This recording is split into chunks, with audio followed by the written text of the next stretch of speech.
Alors, nous passons maintenant à notre tour d'horizon de l'expérience au travail des préposés aux bénéficiaires immigrants, la grande région de Québec. C'est une recherche qui a été menée par Émilie Allaire. Madame Allaire est détentrice d'une maîtrise en anthropologie. Elle est agente de planification, de programmation et de recherche au CIUS de la capitale nationale. Malheureusement, elle ne pouvait pas être avec nous aujourd'hui. Donc, confier la présentation des résultats d'une analyse qualitative de cette expérience proposée des préposés immigrants à Nathalie Jovin, que nous accueillons maintenant. Nathalie Jovin est chercheuse et membre de l'équipe Riposte, recherche sur les interrelations personnelles, organisationnelles et sociales du travail. Elle s'intéresse à la santé mentale au travail et aux interventions préventives, en particulier chez les travailleurs qui exercent un métier relationnel. On l'accueille chaleureusement.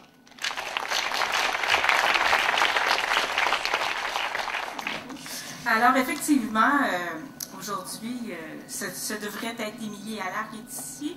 Émilie avait d'autres engagements parce que dans l'univers de la recherche, on bouge, on accepte différents mandats parce qu'on est contractuel. Donc, Émilie, dont je co-supervisais le mémoire de maîtrise, m'a demandé si je pouvais faire la présentation à sa place. Alors, j'aurai à Émilie ce qui lui revient. C'est elle qui a monté complètement la présentation. Alors, si j'ai des petits doutes ou des petites hésitations, veuillez m'excuser. Je vais essayer de rendre justice à son travail, que je connais d'ailleurs parfaitement bien. Alors, donc, comme je le disais, j'ai été sa co-directrice. Mon prédécesseur parlait de l'INSPQ. Aujourd'hui, je suis maintenant à l'INSPQ, donc je suis en tradition conseillère spécialisée du côté de la santé au travail à l'INSPQ, donc avec l'équipe avec laquelle Jérémy a travaillé aussi. Donc, juste pour vous replacer un petit peu dans la réalité. Alors, je vais aujourd'hui donc vous présenter les résultats du mémoire de maîtrise d'Émilie. Alors, son projet de maîtrise, elle l'a fait en anthropologie à l'Université Laval, en anthropologie culturelle, de 2014 à 2017. Et là, je tiens à souligner, parce qu'on est à Montréal et que la réalité varie selon les régions, la recherche a été réalisée dans la région de Québec. Alors, la question des préposés aux bénéficiaires immigrants prenait une autre couleur, par exemple, qu'elle prend à Montréal dans une réalité qui est différente. Alors, je veux juste, puis c'est une réalité qui s'accentue aussi avec le temps. Puis je sais que parfois, pour me promener dans des zones un petit peu plus éloignées, même de Québec, c'est encore une réalité qui est peu connue. Donc, juste pour vous mettre que l'analyse, c'est vraiment dans un contexte de la ville de Québec. Puis là, on se ramène à 2014, donc il y a de cela quelques années. Alors, Émilie a intégré son projet de mémoire au sein de la programmation de notre équipe de recherche Riposte. L'équipe de recherche s'intéresse à la santé au travail, particulièrement à la santé psychologique. Donc, c'était une préoccupation qui avait déjà émergé un peu dans les travaux qu'on avait faits jusqu'à maintenant. Et Émilie avait cet intérêt-là en anthropologie pour travailler sur les préposés immigrants. Et compte tenu de notre implication dans le milieu, parce que nous, on fait de la recherche très terrain, donc ça lui permettait d'avoir des ancrages très solides avec le milieu, avec nos partenaires, pour pouvoir réaliser sa recherche. Alors, il faut quand même dire que malgré l'étroite collaboration d'Émilie avec l'équipe de recherche, en aucun cas on a dirigé ou influencé le travail qu'elle voulait faire. Elle a fait le travail qui vraiment lui plaisait. Elle avait envie de réaliser son mémoire. Par contre, c'est sûr que nous, on savait que dans le milieu, c'était une préoccupation qui était très présente. Alors, on peut faire le lien avec ses intérêts, les intérêts du milieu à accompagner aussi son processus de recherche. Alors, pourquoi Émilie s'intéressait à la question des préposés aux bénéficiaires immigrants? Pour deux raisons. Parce que les préposés aux bénéficiaires ont déjà d'abord un défi qu'on connaissait de plus en plus en recherche. C'était le fait d'exercer un métier qu'on dit dans la littérature, mais qu'on voyait aussi sur le terrain, qui manquait un peu de prestige, hein, qui était pas très valorisé, qui était un métier plutôt de l'ombre, puis qui était aussi exposé à différentes difficultés organisationnelles. On parle de manque de personnel, on parle de charges de travail élevées, tout ça. Donc, d'une part, c'est un premier défi auquel tous les préposés sont exposés. Maintenant, quand on est préposé aux bénéficiaires immigrants, on est aussi exposé, dans certains cas, à des préjugés, à des stéréotypes qui vont affecter finalement les relations qu'on a au travail.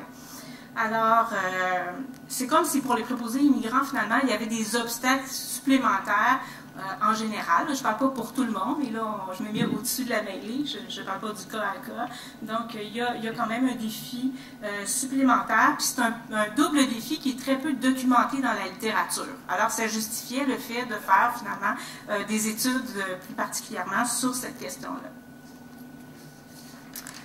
Alors, la question générale qui intéressait Émilie, c'était de savoir comment les préposés aux bénéficiaires immigrants qui travaillent dans les centres d'hébergement de la Ville de Québec vivent leur expérience au travail. Le terme « expérience » est vraiment important parce que c'est ce qu'elle a voulu documenter en particulier.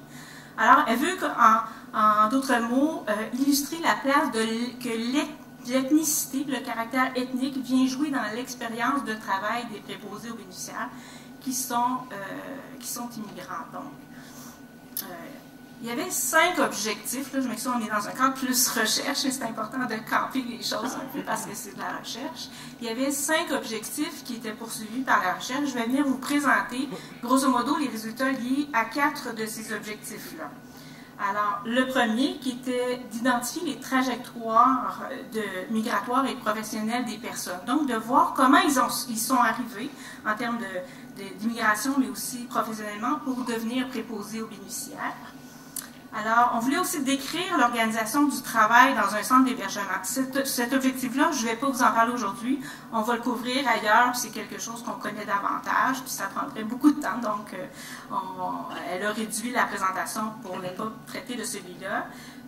Ce qui est intéressant aussi dans son expérience, c'est qu'elle est venue documenter la période de la probation, la période particulière de probation, où il y a des difficultés qui sont rencontrées, mais aussi des éléments de facilitation qui sont rencontrés par les préposés immigrants.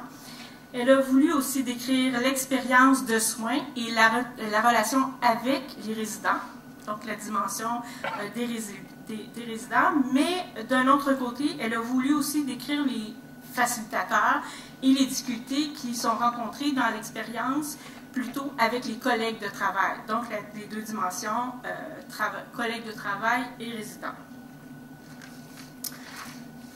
Je n'irai pas en grand détail sur la dimension théorique parce que je sens que tout le monde va s'endormir. Mais je vais juste vous dire que, grosso modo, ce qui intéressait Émilie en termes conceptuels, c'est l'expérience de travail, comme je vous ai dit. Puis l'expérience de travail dans son modèle se construit à travers les pratiques qui sont les soins d'assistance, par exemple, qu'on donne, les savoirs profanes dont on dispose. Donc, dans les pratiques et les interactions sociales. Alors, de quelle façon, finalement, l'ethnicité peut influencer l'expérience de travail avec les dimensions pratiques et interactions sociales de travail? Je m'arrête ici parce que je vais vous garder jusqu'à la fin. Alors, au niveau de la méthodologie, évidemment, on est en recherche, je vais y aller très brièvement, mais pour vous dire comment elle a procédé pour arriver au résultat. À l'été 2015, elle a fait des entrevues dans les CHSLD. Elle a fait 14 entrevues. Ce sont des entrevues en profondeur, des entrevues en anthropologie, donc des entrevues en profondeur avec des préposés qui étaient tous immigrants. Et elle a aussi fait de l'observation, 60 heures d'observation lors des réunions d'équipe et tout à différents postes de garde pour voir aussi les préposés aux bénéficiaires au travail. Alors, ça, c'est des éléments importants. Dans le fond, ce qu'elle cherchait à savoir ou à comprendre, c'était le sens qui émerge des témoignages des personnes qu'elle a rencontrées. Donc, quand elle regarde l'ensemble des témoignages, donc c'est pas ce qu'une personne a dit ou que l'autre, mais quand elle dégage l'ensemble des témoignages, qu'est-ce qu'elle comprend du sens de leur travail et de l'ethnicité qui va ici. Alors, ce qu'elle privilégie, donc, c'est l'expérience, le vécu, les perceptions et pas des faits. Hein? C'est une recherche qui va chercher ces éléments-là plutôt que des faits. Alors, j'arrive aux résultats. Au niveau des résultats, ce qu'on peut voir, c'est que Émilie avait interrogé 9 femmes et 5 hommes, donc qui étaient dans les 14 participants. Puis les gens venaient, quand on regarde les trajectoires de migration, la première question, les gens venaient d'Amérique latine, des Caraïbes, d'Afrique du Nord, d'Afrique centrale et d'Europe. Donc, c'était les lieux essentiellement d'où avaient immigré les personnes. Quand on regarde plus particulièrement les motifs d'immigration, ce qu'on constate, c'est qu'il y a 2 grandes catégories de personnes qu'elle a rencontrées. La plupart, c'est des gens qui sont venus dans un contexte de guerre, qui sont venus dans un contexte de problèmes politiques. Donc, ils sont venus pour trouver une vie meilleure pour leur famille, pour leurs enfants. Donc, c'est vraiment une caractéristique très particulière, alors que les 2 autres personnes connaissaient le Québec, étaient venues en voyage et ont fait le choix, comme personnes célibataires, de s'établir ici. Fait qu'on a quand même 2 contextes assez différents d'immigration. Et ce qu'on constate aussi, c'est que parmi les 14 personnes, 7 personnes avaient des études universitaires. Donc, c'est quand même la moitié, et ce qui est le cas, ce qu'on constate chez beaucoup de préposés aux bénéficiaires immigrants. Plusieurs avaient aussi un diplôme d'études professionnelles ou l'équivalent, puis 4 avaient un diplôme d'études secondaires. Fait que, grosso modo, c'est des gens qui étaient assez qualifiés en termes de scolarité. Cependant, ce dont s'est rendu compte dans les entrevues, c'est qu'après avoir essayé de trouver un emploi dans leur secteur d'emploi, spécialisé, les gens qui avaient une formation universitaire au poste secondaire, ils n'ont pas trouvé d'emploi. Alors, ça a été très difficile, donc ils ont dû faire un retour en arrière. Certains sont retournés à l'université au Québec pour essayer de se qualifier, pour trouver un emploi spécifique, et ça n'a pas réussi. Donc, ils ont été en position de se trouver une porte de sortie, si on veut, ou une autre façon de travailler. Et comme l'emploi de préposé aux bénéficiaires était très en demande, donc ils se sont fait accompagner par des groupes pour les amener jusque-là. Donc, ils ont choisi, d'une part, la fonction de préposé parce que c'était un emploi en demande, et aussi parce que la formation était relativement courte. Puis on pense à des gens qui sont en contexte de famille, qui doivent trouver une façon de faire vivre leur monde, donc une formation courte, une offre d'emploi relativement ouverte. Donc, c'est ce qu'ils ont choisi. Donc, au départ, c'est les gens qui ont choisi ça, beaucoup pour des raisons économiques, de survie, pour la plupart. Mais finalement, ce qu'on a vu, ce qu'Émilie a constaté, c'est qu'ils ont vraiment appris à aimer ce métier-là, à trouver un sens au métier. Et le sens, puis c'est le même sens que j'ai trouvé dans les entrevues auprès des préposés non-immigrants aussi. C'est d'avoir le sentiment de faire la différence dans la vie des gens. Et ça, c'est venu nourrir finalement leur quotidien au travail, au-delà du choix qui avait été fait au départ, qui n'était pas un choix raisonné ou le premier choix d'emblée quand ils sont arrivés au Québec. Alors, cette question-là de sens du travail est vraiment importante et traverse les entrevues qu'Émilie a faites. Je vous ai dit, un des objectifs, c'était de regarder comment ça se passait au moment de la période de probation. La période de probation, qui est une période d'apprentissage des pratiques, qui dure 45 jours. Alors, c'est sûr que ça veut dire apprendre un métier sur une très courte durée. Donc, il y a des défis importants. Il y a un niveau de stress élevé. On veut bien faire les choses. Rapidement, on veut être efficace, pas parce qu'on a des collègues avec qui on travaille. Alors, ça demande beaucoup de stress de respecter toutes les consignes.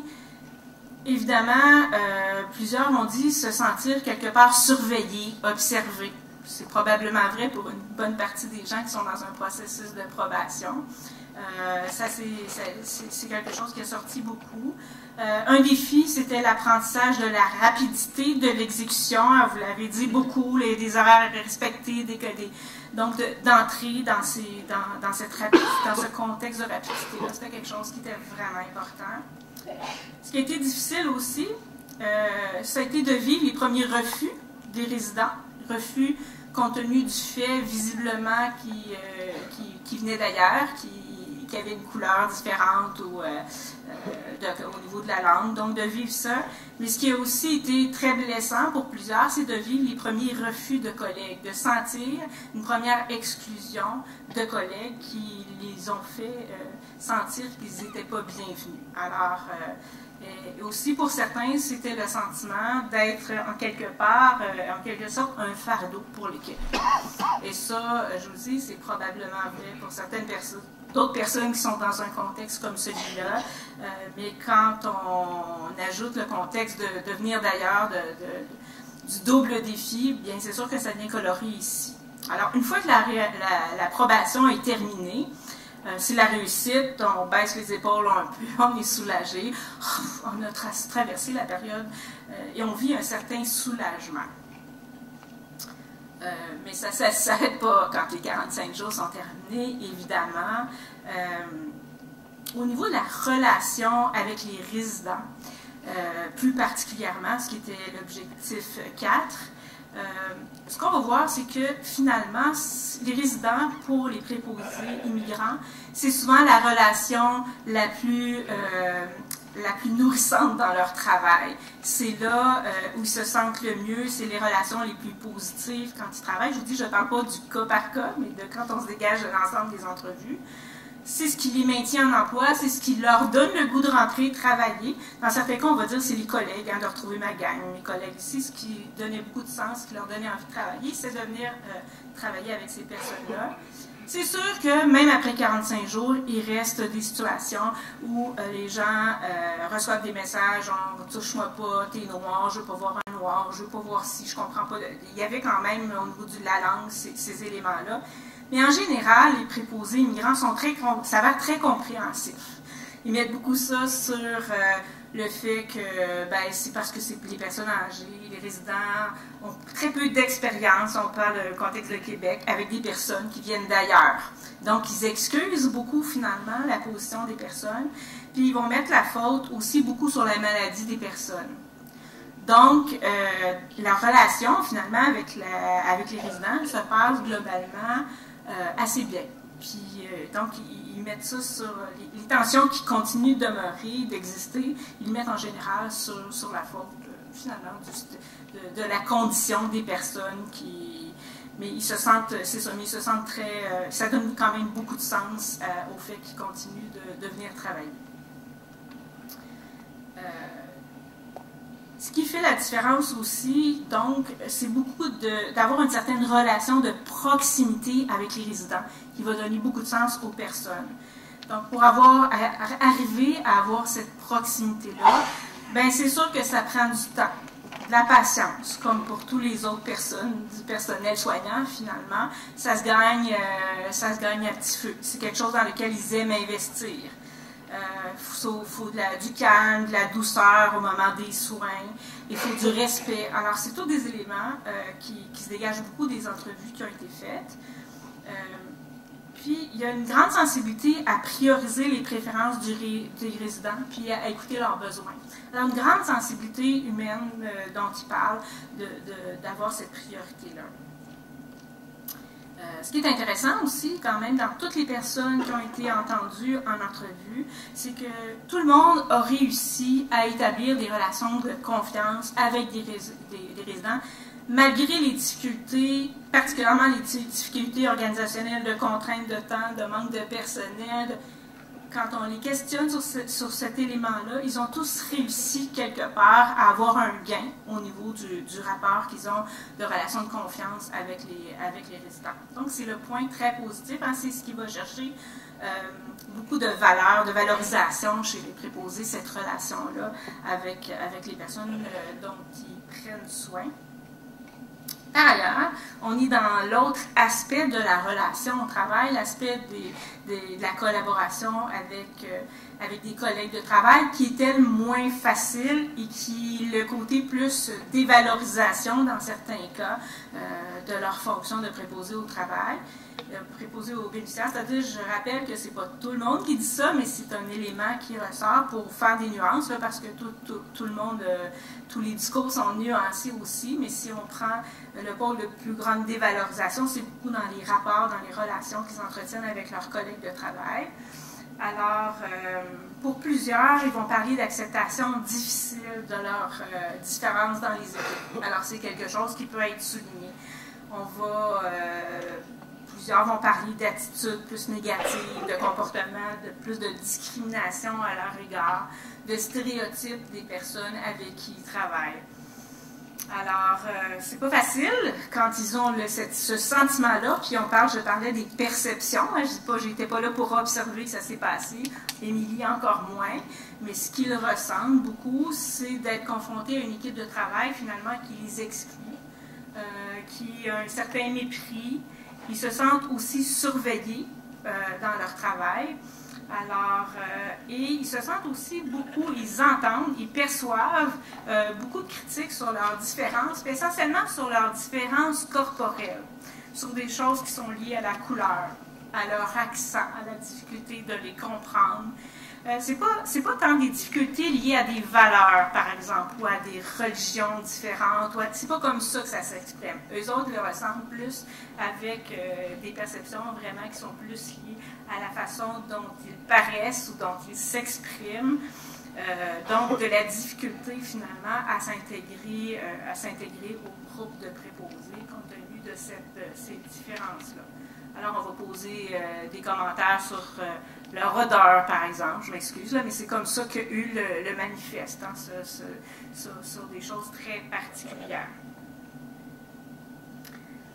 Alors, ils ont le sentiment de vivre des gestes d'exclusion, des fois qui passent de façon assez indirecte ou de façon non verbale. Des regards, des refus d'aider ou d'apporter du soutien quand on demande de l'aide. C'est comme ça qu'ils le reçoivent. Les gens vont ignorer les questions qu'ils posent, pas s'attarder à les interroger, à répondre à leurs questions. C'est quelque chose qui est difficile à vivre.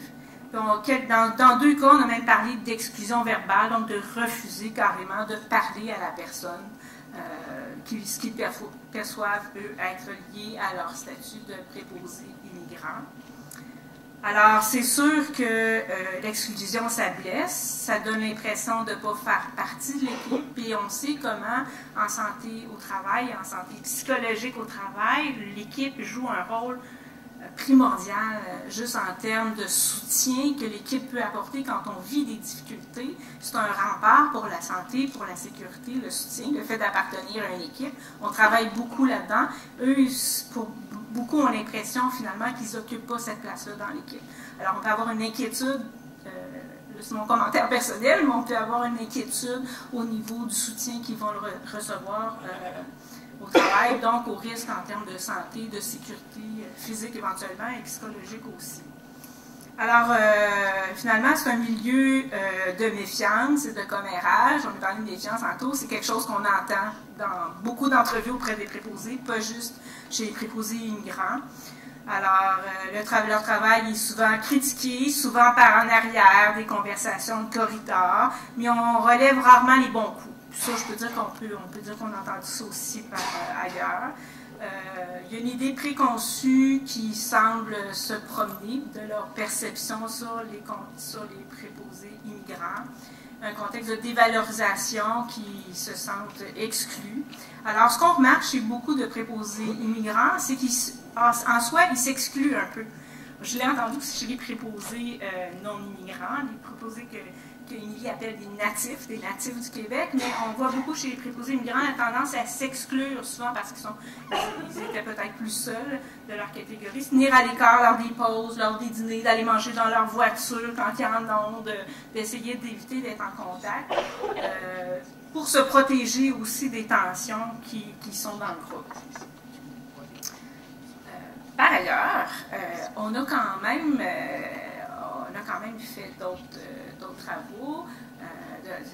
Au moment des entrevues, on a vu d'autres choses. Puis on a vu que parfois, ça se passe très bien. Là, c'est la bonne nouvelle. Hein? Ça ne va pas juste mal. Il y a des équipes dans lesquelles ça va bien, que ça va très bien. Puis il faut apprendre de ces équipes-là comment ça se fait que, pour certains, l'intégration se fait beaucoup mieux que d'autres. Alors ça fait partie des pistes qui nous ouvrent la porte vers d'autres actions à porter. Alors oui, il y a des gens qui ont la chance de travailler dans des équipes extrêmement positives, où ils se sont sentis les bienvenus. Des équipes ou des endroits où le travail d'équipe et d'entraide est déjà très présent quand ils arrivent. Hein, c'est quelque chose de donné, donc ils sont intégrés dans le mouvement. Une équipe qui existe malgré les différences de chacun, là, qui mise pas sur les différences, mais plutôt sur la variété, la richesse, finalement. Une équipe, j'entendais la présentation très en humour ce matin d'un préposé. Il y a des équipes comme ça où il y a beaucoup d'humour. L'humour, c'est une façon de désamorcer des situations qui sont plus difficiles. Alors, les préposés, immigrants, qui vivent dans ces équipes-là ont beaucoup plus de facilité. Puis parfois, ça se promène aussi en autodérision. Les préposés qui vont même rire de leurs erreurs de langage, qui vont miser là-dessus finalement pour faire rigoler les autres puis pour détendre l'atmosphère. Alors, c'est quelque chose dont ils ont discuté aussi. Puis enfin, est-ce qu'on peut penser aussi en termes de solutions? Est-ce que des solutions sont possibles? Alors oui, les organisations, quelque part, ont une responsabilité de contribuer à faire évoluer les mentalités.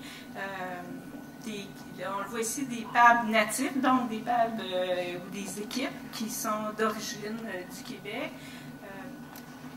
Particulièrement, par exemple, sur les notions de diversité culturelle, dans des milieux où c'est quelque chose qui est plus nouveau, hein, qui sont moins exposés, donc de familiariser les gens, des comportements de civilité, parce que des fois, les gens sont exposés à des comportements d'incivilité, alors de prévenir, de prévoir, de former. Sur l'immigration, toutes des connaissances sur l'immigration. Quand on ne connaît pas, des fois, on est plus craintif. Donc, Émilie, la solution qu'elle proposait, c'était de mettre sur pied des formations continues plus axées sur la diversité culturelle pour favoriser le vivre ensemble, finalement, pour favoriser un meilleur collectif de travail, mais aussi ce qui peut avoir un effet positif pour les résidents, finalement, qui vivent dans un contexte où les gens sont capables de mieux travailler ensemble, sont inclus dans l'équipe, donc d'éviter les tensions, les conflits au sein de l'équipe. Voilà. Merci beaucoup, Mme Jourdain.